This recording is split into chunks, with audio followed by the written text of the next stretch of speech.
نحمده ونصلي ونسلم على رسوله الكريم اما بعد۔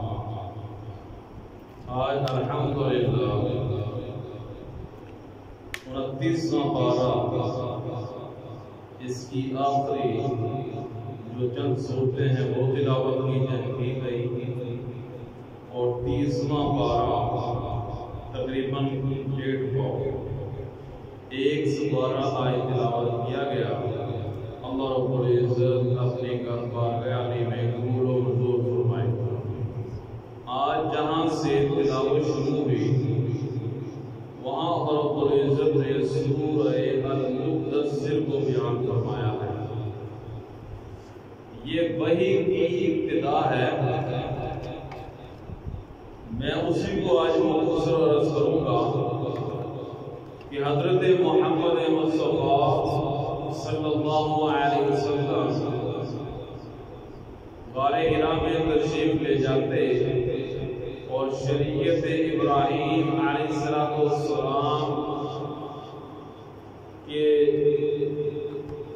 کو اپناتے ہوئے پیروی کرتے ہوئے رب کی عبادت کرتے تھے۔ ساتھ میں وہ تھوڑا سا کھانے پینے کا سامان لے جاتے، چند دن وہاں گزارتے، اس کے بعد واپس تشریف لے آتے۔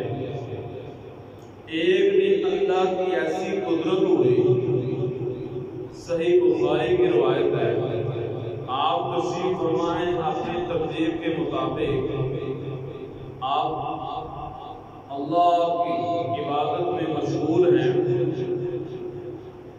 حضرت جبرائیل علیہ السلام تشریف لاتے ہیں۔ انہوں نے آتے ہی فرمایا اقرأ، محبوب جی پڑھیے۔ آپ علیہ السلام نے ارشاد فرمایا ما انا بقاری، میں نہیں پڑھتا۔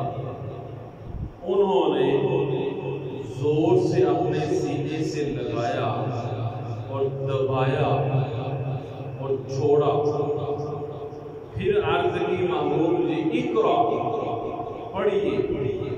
آپ نے صلی اللہ علیہ وسلم نے پھر وہی جواب ارشاد فرمایا ما انا بقاری۔ انہوں نے اسی طرح دوبارہ دبایا اور چھوڑا، تیسری مرتبہ عرض کیا محبوب جی پڑھیے اقرأ۔ آپ نے صلی اللہ علیہ وسلم کو وہی جواب ما انا بقاری۔ انہوں نے تیسری مرتبہ پکڑا، دبایا اور چھوڑا۔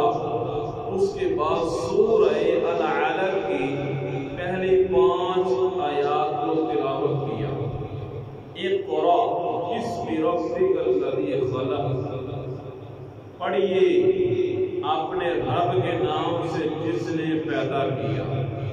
خلق الانسان من علق، آدمی کو خون کی پھٹک سے بنایا۔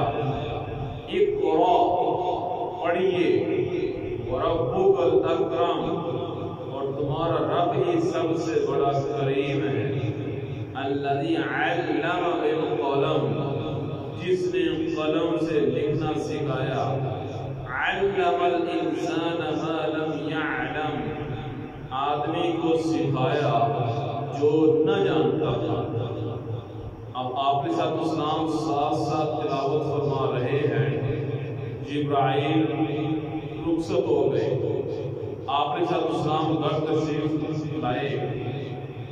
ہم سب کی ماں ام المؤمنین حضرت خدیجہ الکبریٰ رضی اللہ عنہا سے ارشاد فرمایا کہ زملونی زملونی دثرونی دثرونی، مجھے کمبل اوڑھ دیجیے، مجھے کمبل اوڑھ دیجیے۔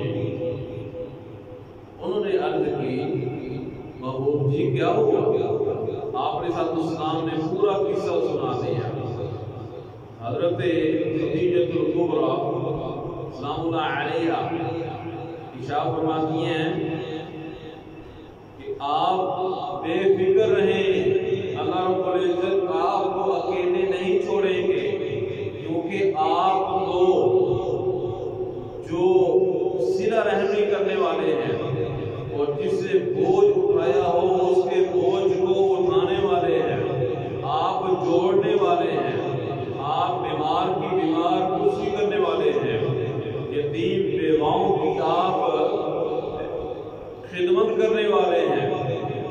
تسلی ہو گئی اور عرض کی محبوب جی میرا ایک عزیز ہے ورقہ ابن نوفل، میں اس کے پاس آپ کو لے کے جاتی ہوں، سارا قصہ اس کو سناتے ہیں، وہ ہمیں بتائے گا، کیونکہ وہ حضرت عیسیٰ ابن مریم علیہ السلام کی شریعت کے مطابق عمل کرتے ہیں اور شریعت عیسوی کے عالم ہیں، تشریف لے کے پورے ضعیف سے ہو، آپ نے ساتھ اسلام نے ڈیٹیل سے بات ارشاد فرمائی، انہوں نے فرمایا کہ ہاں آپ وہی آپ نبی ہیں جن کی تمام انبیاء بشارت دیتے رہے ہیں، آپ کے لیے تو اللہ نے کل کائنات کو سجایا ہے، سورج کی روشنی وہ آپ کے صدقے ہے، چاند کی روشنی وہ آپ کے صدقے ہے، کل کائنات کا نظام آپ کے صدقے ہے، لیکن ایک دن آئے گا کہ مکہ والے آپ کو مکے سے نکال دیں گے، اگر میں زندہ رہا میں آپ کے ساتھ مدد کروں گا آپ کی،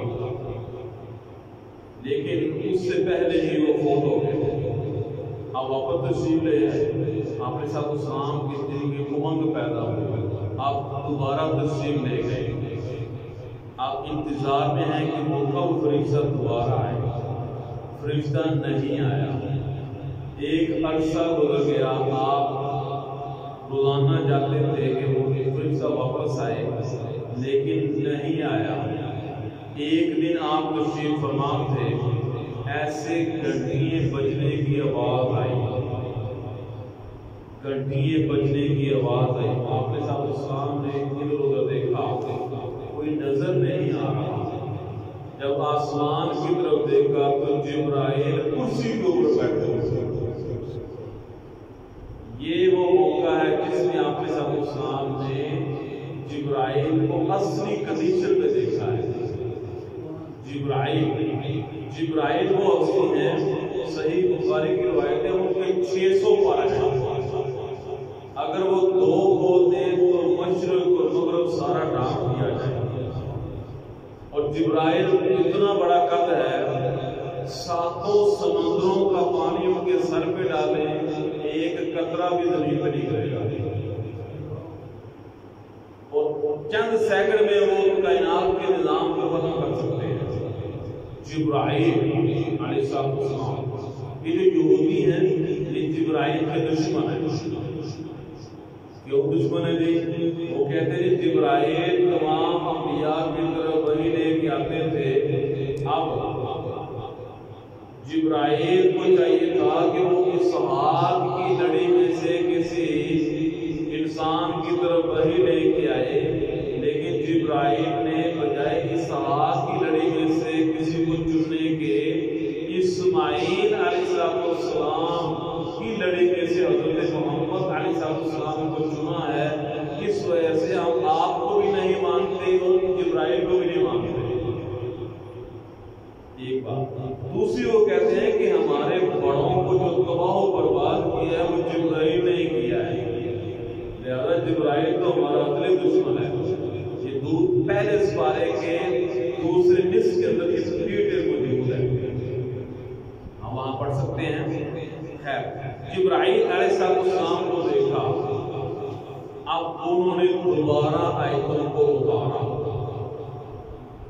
اب یہاں پہ ذہن رکھیے گا کہ وہی کئی قسمیں ہیں، اس میں سب سے پہلے کہ فرشتہ خود سامنے آ جاتا ہے، یہاں فرشتہ نہیں آتا، ہمارا دل کے اندر القاء کرتے ہیں، یہاں خواب آ جاتا ہے، یہاں فرشتہ انسانی شکل میں آ جاتا ہے، تو یہ مختلف قسمیں ہیں وہی۔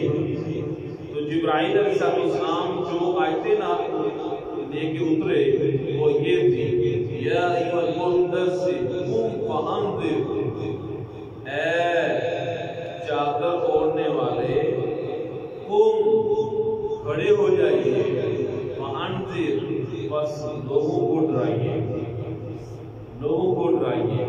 اب چوں ہی یہ آیتیں نازل ہوئی، آپ نے سب اسلام پھر روانگی ہو گئی جب لوگوں کو خدا کی طرف بلانا ہے۔ اگلے دن پھر آیتیں نازل ہو گئی، وَأَنذِرْ عَشِيرَتَكَ الْأَقْرَبِينَ، اپنے جو قریبی رشتے دار ہیں ان کو ڈرائیے۔ آپ علیہ السلام نے ایک گھر کے اندر بنو ہاشم اور قریش کے تمام لوگوں کو اکٹھا کیا اور اسپیچ فرمائی، انہوں نے توجہ نہیں دی کہ تمام بتوں کو چھوڑ کے خدا کی طرف آ جاؤ۔ اس کے بعد اللہ رب العزت نے جبرائیل کے ذریعے یہ آیت نازل فرمائی، یا ایھا الناس، محبوب علیہ السلام اب آپ نے کیا کرنا ہے، وما ارسلناک الا رحمۃ للعالمین وما ارسلناک الا کافۃ للناس بشیرا ونذیرا۔ اب آپ نے تمام انسانوں کو میری طرف بلانا ہے اور مجھ سے عبادت کرنے کے لیے لوگوں کو کہنا ہے۔ اب آپ نے السلام پھر وہ پہاڑی پر تشریف لے گئے اور وہاں پہ آپ نے ایسے ایک کپڑے کو ہلایا، اس کا مطلب یہ ہوتا تھا کہ کوئی پرابلم ہو گئی ہے، تمام لوگ اکٹھے ہو گئے۔ آپ نے السلام نے ارشاد فرمایا، میں نے تمہارے اندر 40 سال گزارے ہیں، آپ نے کیسا پایا؟ صادق و امین پایا ہے۔ آپ سے بڑھ کے کوئی سچا نہیں، آپ سے بڑا کوئی امین نہیں، آپ سب سچوں کے سچے ہیں، امین امانت داروں کے امانت دار ہیں۔ اور اگر میں کہوں کہ اس پہاڑ کی بیک سے ایک لشکر آیا تو تمہارے اوپر حملہ ہونے کو ہے، مان لو گے؟ انہوں نے عرض کی کہ محمد صلی اللہ علیہ وسلم جب لشکر آتا ہے تو گھوڑوں کے دوڑنے کی آواز آتی ہے اور گرد و غبار اڑتا ہے، دور سے آواز آتی ہے لیکن کوئی آواز بھی نہیں، کوئی گردہ بھی نہیں، لیکن آپ فرما رہے ہیں ہماری آنکھیں تو دھوکہ کھا سکتی ہیں لیکن جو آپ فرما رہے ہیں وہ حق اور سچ ہے، یہاں تک یقین۔ اب آپ کے ساتھ اسلام کی اشارہ بتا رہے ہیں، یا ایھا الناس قولوا لا الہ الا اللہ تفلحوا، اے تمام انسانوں اس رب کی عبادت کرو جس کے علاوہ کوئی عبادت کے لائق نہیں، کامیاب ہو جاؤ۔ اب یہ کہنا تھا کہ مکہ والے آپ کو مخالف، جو سورہ لہب ہے، ابو لہب نے اٹھا کے آپ کے اوپر حملہ کیا، پتھر پھینکا۔ اللہ نے فرمایا کہ جس ہاتھ سے اس نے پتھر پھینکا ہے تبت یدا ابی لہب وتب، وہ ہاتھ ٹوٹ جائیں۔ میرے محبوب علیہ السلام کی طرف جو ہاتھ پڑیں گے وہ ٹوٹ جائیں گے۔